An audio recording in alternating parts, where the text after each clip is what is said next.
Okay, so this is my response to Renee Rants, Sexual Prejudice in Fiction and in Life, Part 2. Sorry it's taken me a little while to make it. Firstly, I want to say I'm not a big reader of fiction. And to give you an example, these are the recent books that I've read. Pornology, The Sex Diaries,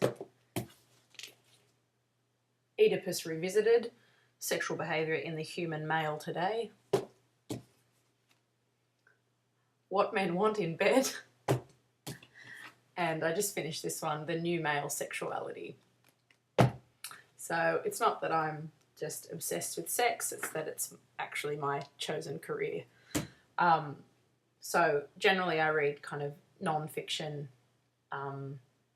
sociological studies about human sexuality, which I find really, really interesting. So, I mean, the point is that I can't really comment on the representation of sexuality in a lot of fiction writing because I'm not engaged with it at all and I'm not familiar with it. Obviously, I can certainly relate to what you were saying, Renee, about the teen films. Awful. So yes, that's a little bit of a disclaimer there. So I want to talk about this virgin shaming thing a little bit further. And I've been reading through some of the comments on your video and a lot of people saying, you know, hey, I'm a virgin too, or I want to remain a virgin till I get married and, you know, I identify with you as well. And obviously there's a lot of people that are virgins well into their 20s, 30s, 40s, or for the whole of their life, for many reasons. And unfortunately, in many areas, there is a lot of virgin shaming that happens. Even in the health promotion field where I work, there is an assumption often that if you're in your 20s, you're sexually active. And obviously it's an incorrect assumption. I lost my virginity at 15, I think. But I was in, you know, a long-term relationship with someone who I trusted, who I felt comfortable with. And I think certainly if I wasn't in that relationship, I would have waited much longer as well, and probably would have been in my 20s before I, you know, even thought about having sex. And I guess it's all circumstantial, and, you know, if you're not in that position where you feel comfortable and your criteria for sex haven't been met, then I don't think you should have sex. Like I said in my other video, it's about having some criteria that you demand be met before you have sex, especially, you know, for the first time, because it can be really difficult and emotional and painful and all those things we hear. So I just wanted to say that as well. Now, the idea that, you know, for young men, it's, you know, really important for them to lose their virginity, and for young women, it's, you know, they're not supposed to lose their virginity too early, but then if they leave it too late, they're virgin shamed, and that kind of dichotomy that goes on there. So in terms of men, I guess my kind of theorising of it is that it's young men wanting to separate from their mother. And the Sheer Height talks a lot about this in Oedipus Revisited, that it's young men rebelling against their mother, and really harnessing their sexuality, rejecting their mother and finding some other women to be sexual with. It's also, you know, very patriarchal that by enacting their sexuality, they have not only power over women, which is a key part of patriarchy, but also power over other men. And that's obviously really important socially for young men.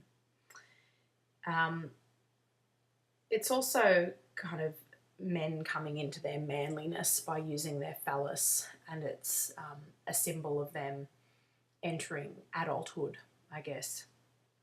But for women, this kind of enacting of their sexuality is obviously important by a certain age, but it's also threatening if they enact it too much.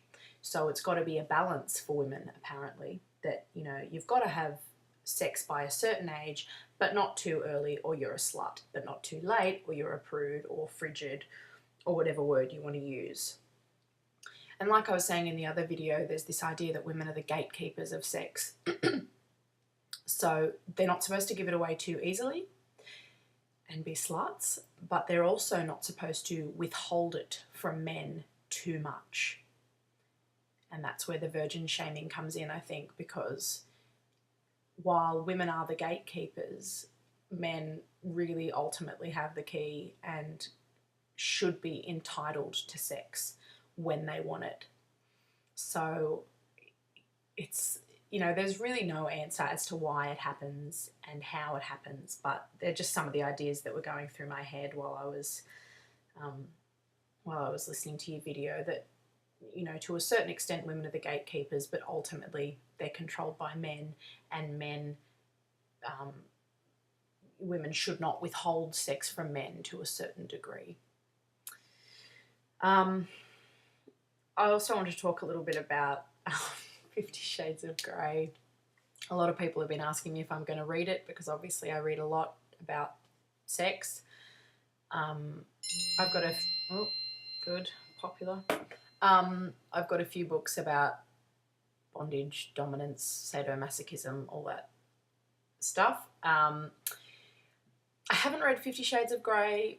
I don't really feel I want to read it. A few of my co-workers and friends who have read it have kind of said, oh, look, it doesn't really represent BDSM as accurately as it should. The BDSM community is a little bit offended because it's kind of not representing it as a negotiated activity with consenting adults, which for the BDSM community, it really is. There's, you know, rules, and there's a negotiated contract between both or all partners as to what's going to happen, and safe words and all that kind of stuff. So while it's might be titillating for a lot of people, which is great, in terms of a BDSM work, I'm not that interested. And there's a lot better erotic fiction on the internet, like you said, Renee, for free.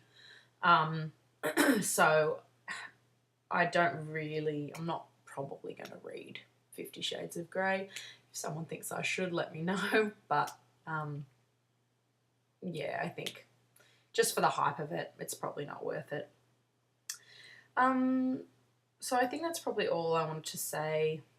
Oh, I've forgotten a whole heap of things I wanted to say, but I'll make a follow-up video if need be.